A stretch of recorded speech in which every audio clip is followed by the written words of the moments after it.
Like That sees Future and Metro Boomin enlist rap legend Kendrick Lamar for a hard-hitting track where the two get a few things off their chest. Lamar takes it a step further, pronouncing himself alone as the best in the game. The track samples Eazy-E's 1988 hit single Easy Does It and the 1986 track Everlasting Bass by Rodney O and Joe Cooley. It also takes inspiration from E40's 1999 single Look at Me, which also sampled Everlasting Bass. Future and Metro Boomin first performed Like That at Rolling Loud, California during the duo's set with Travis Scott on March 17th, 2024, just days before the release of We Don't Trust You on March 22nd. The live rendition featured a different cut of Future's verse not present on the album version. Welcome to The Breakdown, a music analysis series where I break down one song a video. Today we will deep dive into Future and Metro Boomin's Like That, featuring Kendrick Lamar. The track, particularly Kendrick's verse, has stirred speculation about an ongoing volatile beef pitting Drake and J. Cole against Kendrick Lamar, Metro Boomin, and possibly Future, a longtime Drake collaborator.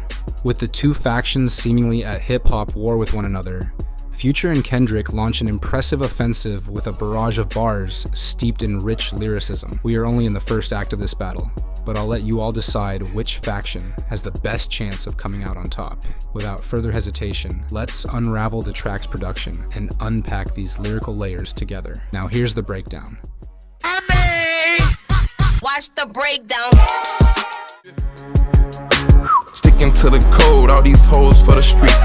I put it in her nose. This bar is a reference to an iconic quote by Future. He cold. She belongs to the streets. The phrase is commonly employed to condemn women for their perceived sexual promiscuity. You can't hear that switch, but you can hear them niggas scream. All my hoes do Future deploys juxtaposition to show his ruthlessness. A Glock switch turns any handgun into an automatic. While the screams of the people being hit by the bullets are loud, his switch is extremely silent, possibly because of some modification. 20-carat ring, I put my fingers down her throat. If I lose a carat, she might choke. Future employs a double entendre regarding the incredible size of the diamonds on his ring. He notes that if a carat falls out of his ring whilst his fingers are in her mouth, she'll choke due to her airway being blocked. However, he also insinuates that if a carat goes missing and he suspects her of stealing it, she'll choke as a consequence. The rapper's love for his jewelry, in particular rings, has been clear throughout his career, with him naming several songs after them. However, Future's most notable reference to the accessory is on his January 2020 track, Life is Good, in which he rapped. $100,000 for the cheapest ring on a nigga finger, little bitch. Ooh, drop $3 on the ring, cause it been the truck, little bitch. I know she gon' swallow, she'll go.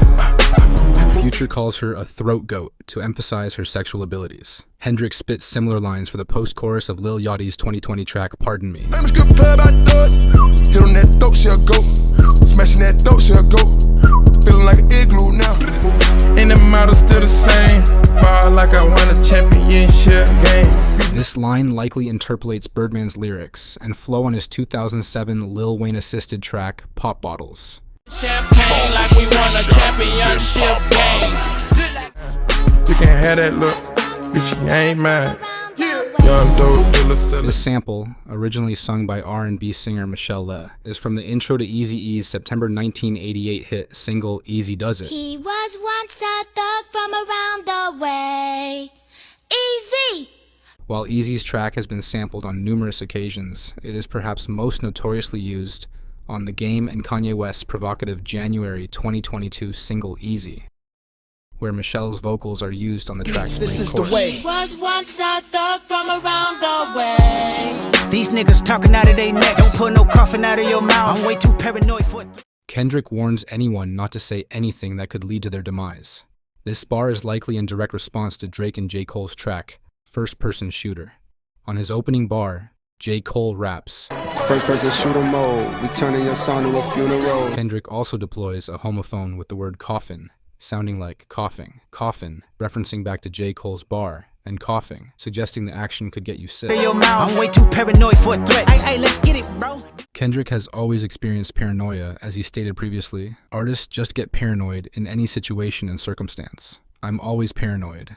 I'm already a person who thinks a lot. Sometimes I may overthink things, or think too much. So when you're put into a space where you feel like you can't necessarily trust your close ones, that can do some whole other crazy thing to you psychologically. Seriously, all you got is you and God at the end of the day. Linking the preceding statement, it could be inferred that because of Kendrick's paranoia, threatening him might not only result in your own downfall, but also prompt him to bring about his own demise.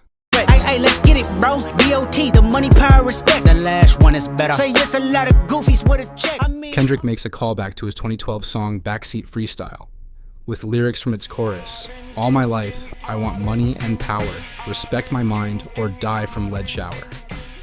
This line is a bold assertion where Kendrick claims superiority over Drake and J. Cole, the other rappers that form the so-called Big Three. He uses part of his old rap name, K. Dot, to emphasize that he has the three most important things within the rap game: money, power, and respect. This also is a nod to Derek D. Angeletti, who produced the Lox 1998 album, Money, Power, and Respect. Special attention is drawn to respect, being, in Kendrick's opinion, the best thing to have as a rapper.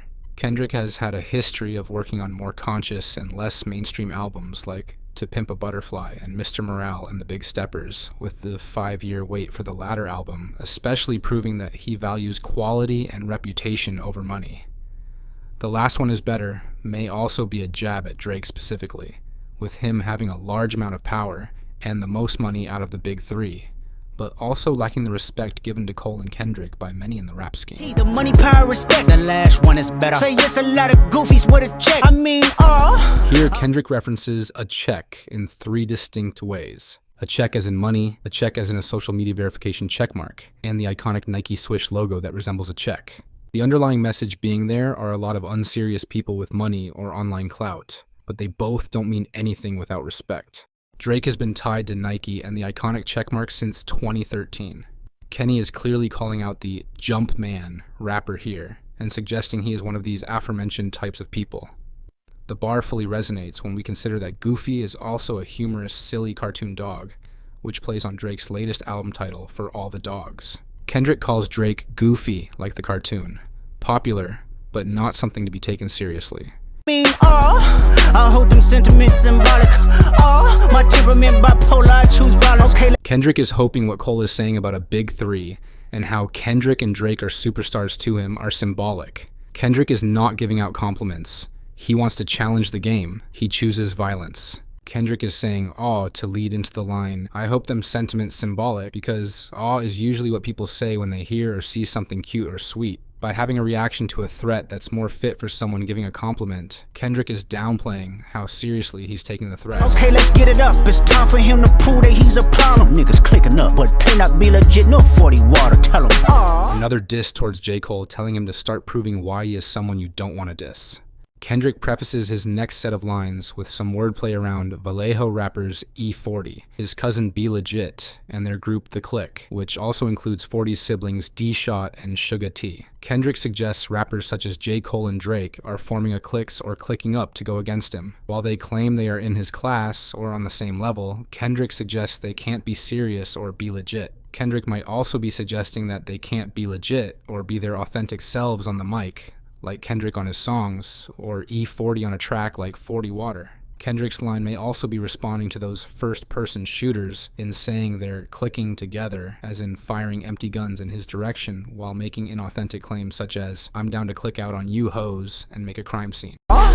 Yeah, get up with me, fuck sneak dissing, first-person shooter, I hope they came with 3 switches, I crash out. Kendrick disses both Drake and J. Cole, directly replying to the latter's line from their 2023 collab First-Person Shooter off Drake's For All the Dogs, where Cole raps, Love when they argue the hardest MC.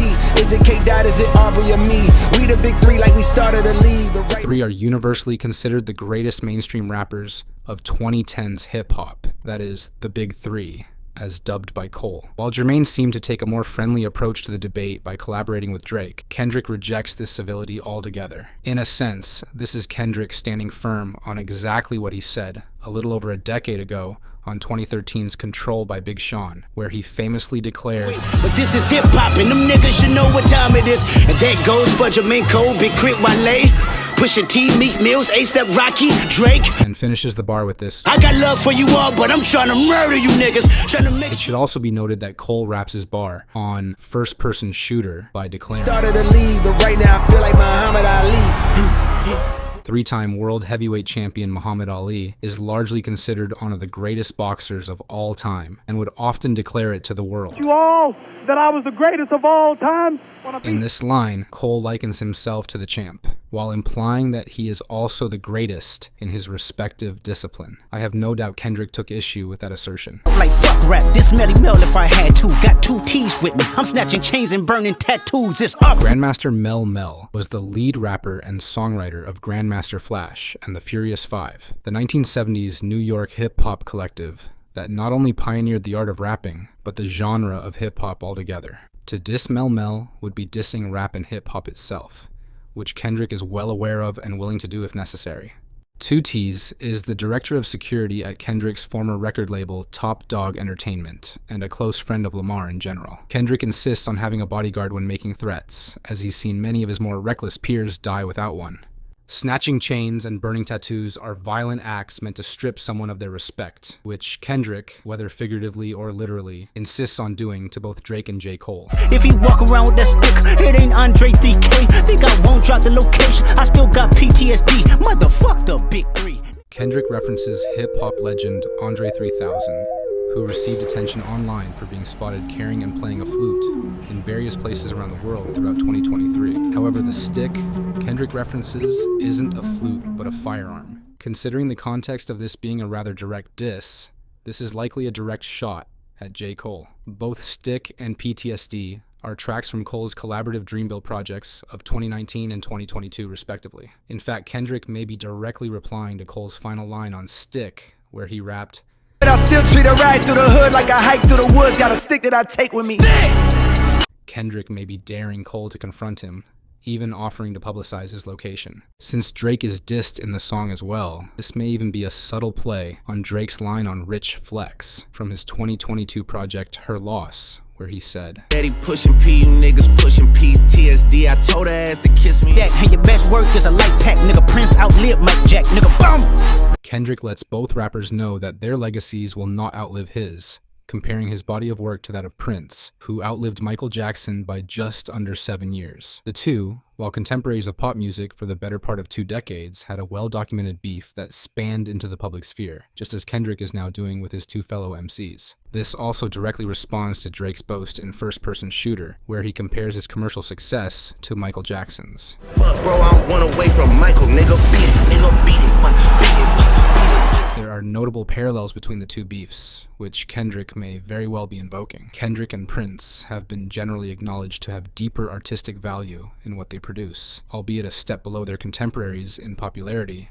while Drake and Michael Jackson have been 2 of the biggest pop stars in each of their respective eras. On top of nearly collaborating with the late artist, Kendrick explicitly likens himself to Prince on the Mask Off remix with Future, coincidentally, where Lamar says, She said she broke down when Prince died. It's alright. Bitch, my hair down, Prince lived through me. I am Prince. For all your dogs getting buried, that's a K with all these 9s. He gon' see Pet Cemetery, nigga.